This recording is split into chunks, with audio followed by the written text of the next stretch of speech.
প্রতিদিনের মতো আমি আমার আজকের ব্লগটাও কিন্তু আমার অফিস ঘর দিয়েই শুরু করলাম, একেবারে মিনি সাইজের হাঁড়ি দেখিয়ে। কিন্তু এখন কিন্তু সকাল মোটেও না, এখন ঘড়িবাবু চলে গেছে প্রায় 12:30টার দিকে। সকালে আমার রান্না হয়েছিল, কিন্তু ভাত একটু কম করেই দিয়েছিলাম। তার রহস্য হচ্ছে এই যে, ইচ্ছে ছিল একটু লাউ পাতা ভাতে দিয়ে ভাত খাওয়ার, কিন্তু অত বড় হাঁড়ির মধ্যে যদি আমি লাউ পাতা দিই, প্রথমত লাউ পাতা কোথায় নিখোঁজ হয়ে যাবে তার আমি খুঁজে পাবো না, আর দ্বিতীয়ত হচ্ছে লাউ পাতা দিলে কিন্তু ভাত একেবারে সবুজে সবুজ হয়ে যাবে। তা সবুজ খাওয়া পেটের পক্ষে ভালো, কিন্তু সব সবুজ আবার ভালো না। মানে তোমাদের দাদা তো অফিসে নিয়ে যাবে। আমার ঠাকুমা বলতো, সোম শুক্র যে নারী ভাষায় চুল তার থাকে না কোনো কুল। সোম শুক্র শ্যাম্পু করতে নেই, আর বউ মানুষ বৃহস্পতিবারও করতে নেই। বৃহস্পতিবারটা মানি, সোমবারটা মানি। সোমবার কারণ তোমাদের দাদার জন্মবার, সেটাও মানি, কিন্তু শুক্রবার এখন আর মানামানি হয় না।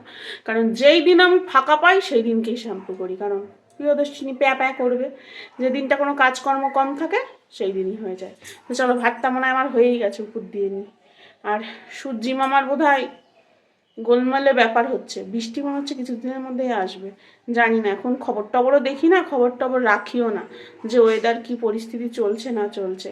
তবে একটা জিনিস, সরস্বতী পুজোর সামনে তো যেন কিছু না আসে। ছোটো ছোটো বাচ্চা কাচ্চা শাড়ি টাড়ি করে ঘুরবে, এরকম বৃষ্টি বাদল হলে একেবারে বিচ্ছিরি ব্যাপার। আর বড়দের তো ভ্যালেন্টাইন্স ডে, বঙ্গ ভ্যালেন্টাইন্স ডে, বাদি দাও। চলো ভাতটা উপর দিই। এই ছোট্ট হাঁড়িটা আমি বহুদিন পর ইউজ করলাম। আগে জানো তো, রাতের হাঁড়ির এই হাঁড়ি এক হাঁড়ি ভাত করলে আমাদের হয়ে যেত, মানে আমার আর তোমাদের দাদার, দেবাগ্নিও তার মধ্যে খেয়ে নিত। কিন্তু এখন আমি যে পরিমাণে ভাত খাই, এক হাঁড়ি ভাতই বোধহয় আমার লেগে যাবে। তো যাই হোক, বসে পড়েছি এবার একটুখানি লক্ষ্মী পুজো করতে, মানে কি বলো তো, দেবাগ্নিকে পড়াতে। লক্ষ্মী পুজোতে ব্রাহ্মণরা যেরকম 5 মিনিটে পুজো করে দেয়, আমার দেবাগ্নিও 5 মিনিটে পড়ে নেবে। মানে পড়তে যাবে যেহেতু, দুটো বই আর অঙ্ক, ব্যাস ওইটুকুই করবে, তার বেশি আর করবে না।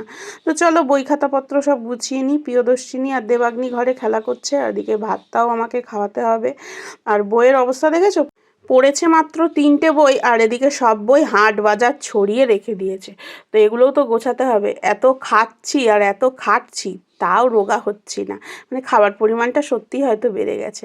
তো যাই হোক, প্রিয়দর্শিনীর 6 মাস হলেই আবার প্রথম থেকে সব কিছু শুরু করব। খাওয়া দাওয়া আবার একটুখানি চেক করে চলবো, ব্যায়াম ট্যায়ামও শুরু করব, জানি না কমবো কি না আর।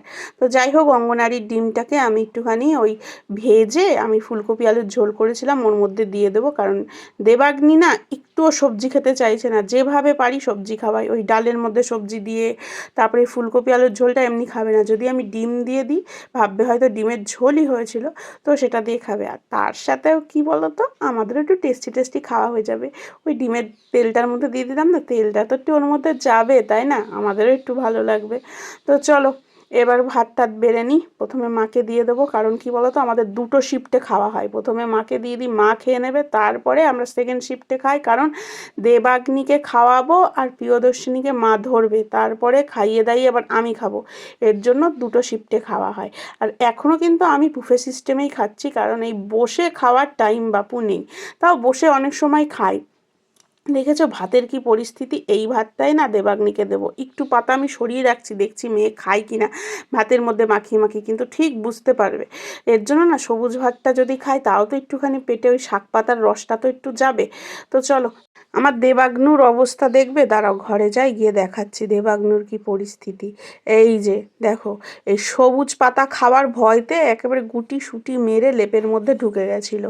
আর মেয়ে আমার ঘেয়ে নেমে একাকার, ও এমনিতেই ভীষণ ঘামে, তার উপরে আবার এই যে এখন সেরকম কিন্তু শীত নেই। তো যাই হোক, লটবহর সব তুলে নিলাম। আর এদিকে 2 শিফটে কাজ হবে। প্রথম কাজ করব আমি, ভেজা জামা কাপড়গুলো ফেলে রাখবো, শুকনো জামা কাপড়গুলো তুলে শটান চলে যাব ঘরে। আর তারপরে ভেজা জামা কাপড়গুলো তুলে বাইরে ঘুম পাড়িয়ে দেবো। আর এই যে প্রিয়দর্শিনীর চোখে তো ঘুম নেই, সে ঠাম্মির কোলে বসে দোল দোল দোল দোল দোল দোল দোল দোল করছে। তো চলো ঝপাঝপ কাজ করে নিই, কারণ ঘড়িবাবু কিন্তু ছুট লাগিয়েছে প্রায় 3:30টের দিকে। আমি আবার রাতের খাওয়ার ব্যবস্থাটা করে নিই। আজকে করব রাজমা, রাজমা ভেজাবো। আর আজকে না একটু লাইভ করব, জানো তো, আমি যেহেতু পরের দিন ভয়েস দিচ্ছি, আমি লাইভে বসে কি রান্না করেছি ভুলেই গেছি। বলেছি কি তড়কা করেছি, মানে আমি যে এই রাজমা করেছি সেটা ভুলেই গেছি। তো চলো, আমার সর্বজনীন ঘরে সর্বজনীন মশারি টাঙিয়ে নিই। এই মশারি আমার শীতকালে সবসময় প্রায় দেখা যাচ্ছে।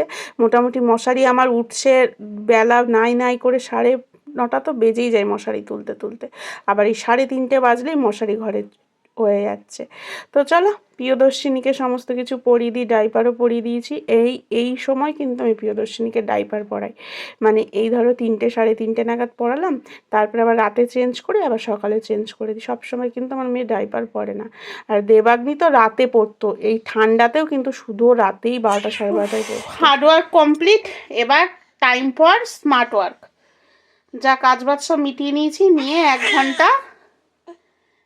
ঘন্টা এখন ফোনের পেছনে দেবো। 1 ঘন্টার মধ্যে কিছু কিছু এডিট করব, তারপরে ধরো তোমাদের কমেন্টের রিপ্লাই দেবো। এই করতে করতেই ঝুপ করে টুপ করে সন্ধ্যা চলে আসবে। আর আজকে শ্যাম্পু করেছি, এমনিতেই সূর্যি মামা পুরো চোখ বন্ধ করে আছে, তার উপরে যেন আরও ঝিমুনি দিচ্ছে, পুরো চুল আমার ভেজা। জানো একটা বাজে ওয়েদার না, সকালবেলা ঠান্ডা ঠান্ডা লাগে আর রাত্রিবেলা হলেই গরমে, এখনই গরম লাগছে, এমনিতেই আমাদের ঘরটা না খুব গরম। এই যে ম্যাডাম উল্টে গেছেন, এবার একে ঘুম পাড়াই, ঘুম পাড়িয়ে এবার ফোনের কাজে লেগে পড়ি।